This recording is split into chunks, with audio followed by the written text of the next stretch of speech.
जंग शुरू हुई। परमाणु संपन्न न होने देने को लेकर ईरान को पहले प्रतिबंधित करने का प्रयास किया गया। प्रतिबंध तो बहुत सारे लगाए गए, लेकिन वो परमाणु संपन्न ना हो जाए, परमाणु हथियार ना बना ले, इसके लिए ये जंग शुरू हुई। फिर बात यूरेनियम तक आ गई और चर्चा यहां तक भी हुई कि अमेरिका अपने हथियार गोला बारूद कैसे खपाएगा, उसकी ये जंग है। फिर चर्चा इस पर भी शुरू हुई कि ये तेल के लिए जंग है। लेकिन अब परमाणु हथियार, यूरेनियम, गोला बारूद, ईंधन से लेकर अब बात पानी तक आ गई है। पानी का क्या मसला है, बात करेंगे इस पर। नमस्कार, मैं हूं आशीष त्रिपाठी आपके साथ। मेरे साथ है मेरे सहयोगी पुनीत। और पुनीत, ये जंग शुरू हुई थी परमाणु, यूरेनियम, हथियार, गोला बारूद, ईंधन, और अब ये पानी का क्या एंगल बीच में आ गया? देखिए, पानी का एंगल पे आएंगे, लेकिन इससे पहले आप ये समझिए कि आप बहुत लंबे टाइम से ईरान को कवर कर रहे हैं, ईरान पर वीडियोस बनाकर दर्शकों को खबरें बता रहे हैं। आपने ये देखा शुरुआत से कि ईरान का रुख हमेशा बातचीत का रहा, और खबर ये भी आई कि ईरान जो है वो टाइम बाय करने का काम कर रहा है, यानी कि समय खरीद रहा है और अपनी तैयारी कर रहा है। लेकिन इस बीच समझिए तो ईरान ने ना युद्ध छेड़ा, ना ईरान ने हमले की धमकी दी। लेकिन सवाल यह है कि फिर ये युद्ध शुरू क्यों हुआ? क्योंकि अमेरिका इस युद्ध की प्लानिंग 6 महीने पहले करके बैठा था। इजराइल इस युद्ध की प्लानिंग 6 महीने पहले करके बैठा था, जब 12 दिन का वॉर छिड़ा था तब से। तो बात वहां से शुरू हमको करना चाहिए, क्योंकि अमेरिका को ये मालूम था कि 6 महीने बाद हम वॉर में कूदने जा रहे हैं। ऐसा नहीं होता। अमेरिका जैसे देश के लिए, किसी भी मुल्क के लिए आप समझिए कि जंग अचानक से शुरू करना कोई हंसी खेल नहीं होता। तो अमेरिका इसकी तैयारी बहुत पहले कर चुका था, और वेनेजुएला जो है उसका एक ट्रेलर था। मतलब उन्होंने पहले वेनेजुएला करने की कोशिश की, और उसके बाद वेनेजुएला जब सक्सेसफुल हो गया तो उन्होंने मान लिया कि हम ईरान के साथ भी ऐसा ही करेंगे। अब बात आती है अभी के मौजूदा परिस्थिति की। हम पानी पर आए उससे पहले जरा सोचिए कि पूरी दुनिया में अमेरिका का जो रवैया है उसकी किसी ने भर्त्सना की? उसके बारे में किसी ने कुछ कहा? अमेरिका अपनी दादागिरी यहां पर दिखाता हुआ साफ तौर पर नजर आ रहा है। अब आप इस बात को समझिए कि कल ही ईरान की तरफ से एक बयान निकलकर सामने आता है कि पड़ोसी हमारे भाई हैं और हम उन पर हमला नहीं करेंगे। अभी तक हमला हुआ उसके लिए हम माफी चाहते हैं, लेकिन आपकी जमीन से अमेरिका हम पर हमला कर रहा था, इसलिए हमने उसको निशाना बनाया। आगे होगा तो आगे भी हम इसका जवाब देंगे। यही हुआ बहरीन में। दरअसल पानी का मामला बहरीन से शुरू हुआ। बहरीन से ऐसे शुरू हुआ कि बहरीन में अमेरिकी सैन्य ठिकाना जो है, वहां से ईरान के एक आइलैंड के ऊपर मिसाइल दागी गई, और उस आइलैंड पर पानी साफ करने का काम होता है। आप जानते हैं कि मिडिल ईस्ट में पीने के पानी की कितनी किल्लत है, कितना टोटा है।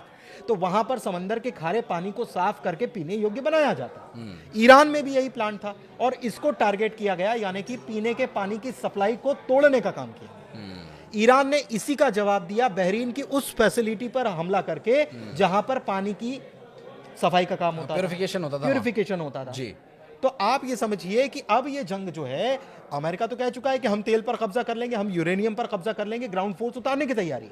लेकिन अब ये मामला अगर बढ़ता है और पानी के हमले, अगर पानी की फैसिलिटीज के ऊपर ऐसे ही हमले बढ़ते हैं और ये पूरे मिडिल ईस्ट में अगर फैल जाते हैं, तो समझिए कि बहुत बड़ा पानी का संकट खड़ा हो जाने वाला है। नहीं, क्योंकि अब तक जो हमने वीडियोस बनाए या जो हम पढ़ पाए या जो हमने सोशल मीडिया पर अवेलेबल जो भी इसके कंटेंट्स हमने देखे, उसमें एक बात समझ में आई कि जो आपने चर्चा भी की कि ईरान युद्ध नहीं चाहता था, ईरान पर युद्ध थोपा गया है। बिल्कुल। लेकिन ईरान की तरफ से किए गए जो हमले थे वो अमेरिकी बेसिस पर थे, वो उन सैन्य ठिकानों पर थे जहां से हमले किए जा रहे थे, उस पर रिटेलिएट उन्होंने किया। लेकिन ईरान में जो हमले हो रहे हैं वो रिहायशी इलाकों को देखकर हो रहे हैं, पानी की फैसिलिटीज को देखकर हो रहे हैं, स्कूल्स पर हो रहे हैं, हॉस्पिटल।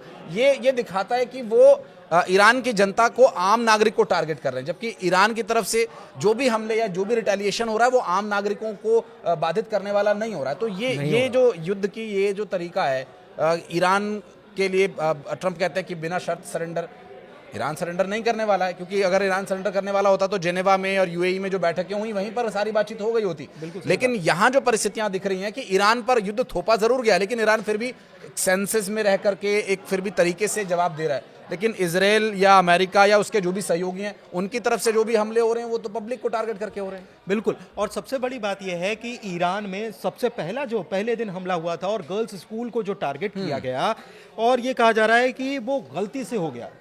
तो आप समझिए कि क्या अमेरिका जो इतना प्रिसाइज अटैक कर सकता है कि जो एआई का इस्तेमाल कर रहा है और खामनेई को टारगेट सीधे कर ले रहा है, तो क्या अमेरिका ऐसी गलती करेगा गलती से गलती करेगा कि वहां पर स्कूली बच्चों का स्कूल है और बच्चियों का स्कूल है और वहां पर टारगेट करेगा। ऐसा नहीं है, अमेरिका इतनी बड़ी गलती नहीं कर सकता। और जो एक्सपर्ट्स हैं, पूरी पॉलिटिकल एक्सपर्ट्स जो हैं, वो पूरी दुनिया में इस बात की चर्चा होने लगी है कि ये जो अटैक किया गया था ईरान के स्कूल के ऊपर अमेरिका की तरफ से, ये बहुत बड़ा वॉर क्राइम है। क्योंकि युद्ध के कुछ नियम होते हैं और उन युद्ध के नियमों को तोड़ने का काम अमेरिका एक नहीं कई बार कर रहा है। चाहे फिर आप देख लीजिए कि श्रीलंका के पास समंदर में ईरानी जहाज को निशाना बनाना ही क्यों ना हो, क्योंकि वो तो इंटरनेशनल बॉर्डर में था। हाँ। तो इंटरनेशनल बॉर्डर में अगर आप उसको टॉर्पेडो से निशाना बना रहे हैं तो आप ये दुनिया को बता रहे हैं कि हम दादागिरी करने पर उतारू हैं और हम कर रहे हैं, हमारी लाठी और हमारी ही भैंस हो। ये आप समझिए कि एक अमेरिका का रुख पूरी दुनिया के प्रति क्या रह रहा है। ये केवल ईरान के खिलाफ युद्ध नहीं है, ये पूरी दुनिया के खिलाफ। आप सोचिए, भारत को अमेरिका क्या कह रहा है कि अब आप रूस से तेल खरीद लो। अरे हमने आपसे परमिशन मांगी कब थी? पहले आप कह रहे थे कि रूस से तेल मत खरीदो, अब आप कह रहे हो। तो ये बार बार अमेरिका ये पूरी दुनिया को ये जताने की कोशिश कर रहा है कि मुखिया मैं हूं और मैं जो कहूंगा वही करना हो। और तेल अब जब हम खरीद रहे थे तो हम पर टैरिफ लगाए जा रहे थे और हमें ये कहा जा रहा था कि तेल मत खरीदो, हमने तब भी तेल खरीदा। अब वो कह रहे हैं कि 30 दिन है आपके पास, तेल खरीद लो, हम तब भी तेल खरीदेंगे। हम अपनी तरफ से जो हमारे देश के 140 करोड़ नागरिकों के लिए, भारतीयों के लिए ज़रूरी होगा, हम वो कदम उठाएंगे। और इसलिए भी भारत इस युद्ध में जो खुल करके सिर्फ एक बात कह रहा है कि जल्द से जल्द, जितना जल्दी हो सके। नेतन्याहू से जब प्रधानमंत्री नरेंद्र मोदी की बात हुई तो भी उन्होंने इस बात का जिक्र किया कि जितना जल्द हो सके शांति की कोशिश करें, इस युद्ध को ख़त्म करें और शांति स्थापित हो। बहरहाल ईरान के जो प्रशासक है अली लारिजानी, उनके बयान की ओर चलते हैं तो उन्होंने ये कहा है कि हम 6 महीने तक युद्ध लड़ने की स्थिति में हैं। और 6 महीने ईरान अगर 6 महीने युद्ध लड़ने की स्थिति में, तो अमेरिका जो ये कह रहा है कि हमें नहीं पता ये युद्ध कितना समय तक चलने वाला है। तो अमेरिका आर्म्स और एमिनेशन के मामले में तो बहुत प्रबल और बहुत मजबूत है, लेकिन ईरान ये कह रहा है कि हम 6 महीने तक ये युद्ध लड़ने की स्थिति में। तो ये 6 महीने क्या एक टाइम बाउंड माना जाए कि 6 महीने तक युद्ध लड़ते लड़ते वो और आगे तक युद्ध की तैयारी करेगा, या 6 महीने ये युद्ध चलेगा? और अगर 6 महीने ये युद्ध चलता है, देखिए अभी 9 दिन हो गए हैं, 9 दिन में ये हाल है कि भारत में रसोई गैस की कीमतें बढ़ने लगी हैं। अभी तक क्रूड ऑयल्स पर उतना असर नहीं दिखाई दिया है, लेकिन कई तेल टैंकर्स पर हमले हो रहे हैं। अगर ये 6 महीने युद्ध चलता है तो परिस्थितियां विकट होंगी पूरे देश में। देखिए विकट होंगी। कल ही हमने एक खबर बताई थी कि रमज़ान का महीना चल रहा है और मिडिल ईस्ट में आप जानते हैं कि वहाँ पर ईद करीब आने वाली है, और ईद पर सबसे ज़्यादा अगर लजीज चीज़ होती है तो वो होती है बिरयानी। और हिंदुस्तान से जो बिरयानी का राइस सप्लाई होता है उसकी सप्लाई बाधित हो गई है। ठीक है, उसके जो बंदरगाह पर उसका सारा माल फंसा हुआ है, मिलों में प्रोडक्शन कम हो गया है। ये सीधे डायरेक्ट इम्पैक्ट अभी आपको बता रहा हूँ, जब 8वें 9वें दिन हम बात कर रहे हैं। इसके अलावा आप समझिए कि मिडिल ईस्ट में जो परिस्थितियां लगातार बदलती जा रही हैं वो बड़ी मुश्किल खड़ी कर रही हैं। 891.4 मिलियन डॉलर अमेरिका को हर रोज खर्चा करना पड़ रहा है इस वॉर के लिए। 2 जंगी बेड़े, उसके बाद तीसरा जंगी जहाज फिर से आप उतारने के लिए तैयार हो, जॉर्ज डब्ल्यू बुश के नाम से जो है। आप समझिए कि इतने वॉरशिप उतारना ये क्या बता रहा है? अमेरिका के ऊपर ये युद्ध जो है बहुत ज्यादा खर्चीला साबित होने वाला है। इजराइल के पास सारी सामग्री खत्म हो गई है, वो अमेरिका की तरफ देख रहा है और मांग रहा है कि हमको ग्रांट चाहिए, हमको हथियार भेजो। तो बिजनेस अमेरिका भले ही कर रहा है हथियारों का, लेकिन वहां पर प्रोडक्शन का दबाव है कि आप हथियारों का प्रोडक्शन करना होगा, बढ़ाइए। तीसरी तरफ ईरान के पास क्या है? ईरान ने कहा, और ये कल रशिया का बयान आया, रशिया ने कहा कि ईरान ने हमसे अभी तक मदद मांगी ही नहीं है। इससे आप समझिए कि जो भी अभी खेल चल रहा है वो ईरान की अपनी ताकत के दम पर चल रहा है। तो अभी अगर रशिया से हथियारों की सप्लाई होती है या चाइना से हथियारों की सप्लाई और बढ़ती है तो चीजें और बदलेंगी। सबसे बड़ी बात यह है कि ईरान के पास खोने के लिए कुछ है नहीं। ईरान ने कह दिया कि हम या तो शहीद हो जाएंगे या हम जीत हासिल करेंगे। तो जो शहीद होने के लिए तैयार है उसके पास तो खोने के लिए कुछ नहीं है। और अमेरिका के पास आप समझिए कि कितना ज्यादा असर अमेरिका की इकोनॉमी पर इसका पड़ने वाला है। भले अभी नहीं, 4 महीने बाद पड़ेगा, लेकिन बहुत ज्यादा असर पड़ने वाला है। और इसी वजह से न्यूयॉर्क में प्रदर्शन शुरू हो गए इस वॉर के खिलाफ कि ये जंग रोकना होगा। थोपा जा रहा है जंग।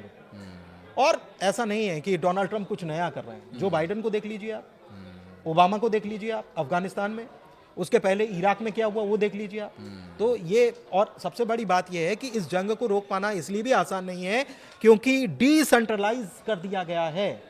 ईरान में मिलिट्री को डिसेंट्रलाइज कर दिया गया है, मतलब कोई एक कमांड सेंटर नहीं है कि वहां से कमांड दी जा रही है, अलग अलग कमांड सेंटर बना दिए गए। और अलग अलग कमांड सेंटर बना दिए गए हैं, तो अगर 50,000 फोर्स उधर है 50, तो वो अपने हिसाब से वो डिसीजन ले रहे हैं कि हमको क्या करना है। तो कोई कमांड सेंटर है ही नहीं, तो कमांड सेंटर नहीं है, तो इसी तरीके से हमले जो है वो जारी रखे हुए हैं। अब भले ही दावा कर रहा हो वो कि हमने अंदर जमीन के अंदर जो उनके मिसाइल बेस है उसको तबाह कर दिया हो, लेकिन हमले तो हो रहे हैं, जवाब तो मिल रहा है। और सबसे बड़ी बात कि बड़ी स्ट्रेटेजिकली ईरान इस युद्ध को लड़ रहा है।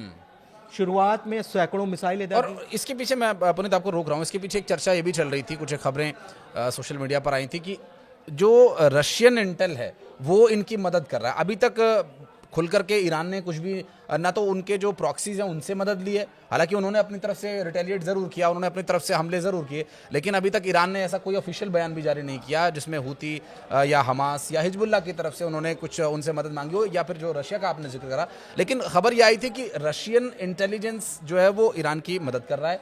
इस बारे में कि अमेरिका ग्राउंड फोर्सेस कब तक उतारने वाला है, उसके लिए वो इंटरनली पूरी तरह से खुद को प्रिपेयर रखे हुए हैं। और इसके चलते हुए जो अब्बास अराक्ची का बयान सामने आया था कि ये गलती अमेरिका ना करे कि ग्राउंड पर कहीं उसने अगर अमेरिकी सैनिक उतार दिए तो भारी पड़ सकता है। देखिए, ये आप जो कह रहे हैं इसकी तैयारी भी शुरू हो गई है। आज खबर सबसे ज़्यादा ट्रेंड यही कर रही है कि अमेरिका और इजराइल मिलकर ग्राउंड फोर्स ऑपरेशन करने की तैयारी में है, और जितना भी यूरेनियम एनरिचमेंट है उसको अपने कब्जे में लेने की कोशिश करने की तैयारी में, इसको लेकर ऑपरेशन लॉन्च हो सकता है।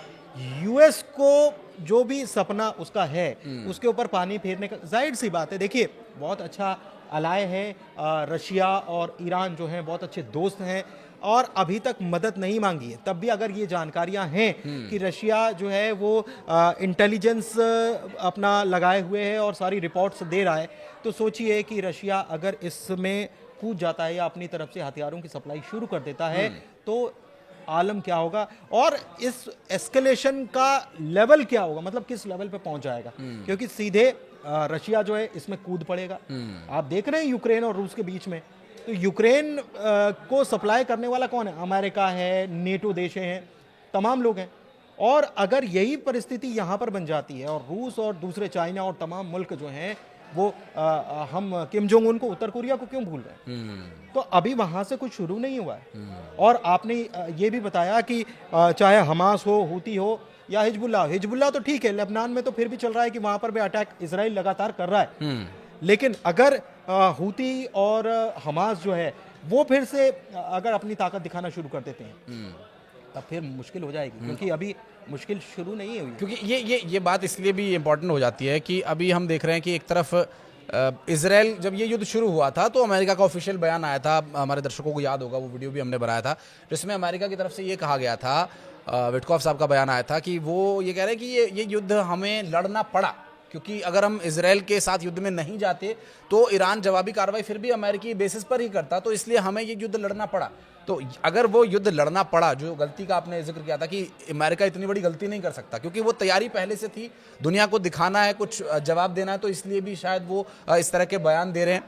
रशिया फुल फ्लैश इसलिए ईरान के साथ अभी तक नहीं आए, ना तो ईरान ने अभी कोई ऑफिशियली मदद मांगी है, और अगर रशिया खुल करके ईरान के साथ आया, चाइना ईरान के साथ आया, अमेरिका इजराइल के साथ आया, तो यहाँ पर इजराइल एक छोटा देश और ईरान अपेक्षाकृत छोटा देश, ये दोनों छोटे देशों के चक्कर में जो यूएस या चाइना या रशिया जब आमने सामने होंगे तो फिर वो वर्ल्ड वॉर की सिचुएशन जिसका बार बार जिक्र होता है, वर्ल्ड वॉर की सिचुएशन, और वो भी तब जब जिस राष्ट्र के प्रमुख जो है, प्रेसिडेंट डोनाल्ड ट्रंप की मैं बात कर रहा हूं, वो ये दावा करते हों कि मैंने 8 देशों का युद्ध रुकवाने का काम किया है। उन्होंने क्या किया, आप समझिए कि ईरान ने उनको अपने जाल में ऐसा फंसाया कि सऊदी में मिसाइलें गिर रही हैं, यूएई में मिसाइलें गिर रही हैं, बहरीन में मिसाइलें गिर रही हैं, कतर में सब जगह मिसाइलें गिर रही हैं। तो ये अब यहाँ पर वॉर नहीं है तो क्या है, अब आप ये बताइए। और ये इनको वॉर में झोंकने का काम किसने किया? अमेरिका ने किया। तो आप एक तरफ युद्ध रुकवाने की कोशिश कर रहे हो, तीसरी तरफ युद्ध में एस्केलेशन बड़ा होता जा रहा है। सऊदी अरब ने ये कह दिया कि हमारे ऊपर अब मिसाइल दागी तो हम इसका जवाब देंगे। और सऊदी अरब का ये बयान तब आया जब पाकिस्तान से भी बयान निकलकर सामने आता है कि सऊदी हमारा साथी है, उन्होंने डिफेंस पैक्ट किया अभी कुछ महीनों पहले, और सऊदी हमारा साथी, अगर ऐसा होता है तो हम ईरान को नहीं छोड़ेंगे। तो ये चीजें जो है ना उलझती जा रही हैं। और ये अगर कहाँ तो एक मुस्लिम नाटो की बात चल रही थी, हाँ, उसका अगुवा बन रहा था पाकिस्तान, और मुस्लिम ये ब्रदरहुड, कहाँ हाँ। सिचुएशन यहाँ माह रमजान में इस तरह की बन गई है कि एक वर्ल्ड वॉर की सिचुएशन में पूरी दुनिया जा रही लेकिन है। आप समझ रहे हैं कि इसमें एक यूएस का गेम क्या है। यूएस जो है मुस्लिम कंट्रीज ही आपस में अब लड़ रही हैं एक प्रकार से, और ये यूएस ने ये भी, इसके पीछे भी एक यूएस स्ट्रैटेजी काम कर सकती है, मतलब अगर मैं सही हूं तो। क्योंकि देखिए एक अनुभव भी होता है और एक प्रिडिक्शन भी कई बार जो लोगों के व्यवहार से होती है, लेकिन जो अब तक अघोषित रूप से या घोषित रूप से एक बात तो स्पष्ट है पुनीत कि उन्हें अपने हथियार गोला बारूद बेचने हैं, तो वे कहाँ बेचेंगे? उन्हें ऐसे ही कुछ ना कुछ देशों को उलझाना पड़ेगा, आपस में लड़ाना पड़ेगा। इधर से वो लड़ेंगे तो उनको भी हथियार बेचेगा और उनको भी बैकएंड से हथियार बेचेगा, कहीं आतंकवादियों को बेचेगा, कहीं प्रॉक्सीज को बेचेगा, कहीं कंट्रीज को बेचेगा। ऑफिशियली अनऑफिशियली फ़ायदा वो खुद ही लेना चाहता है, पैसा उसके पास जाएगा।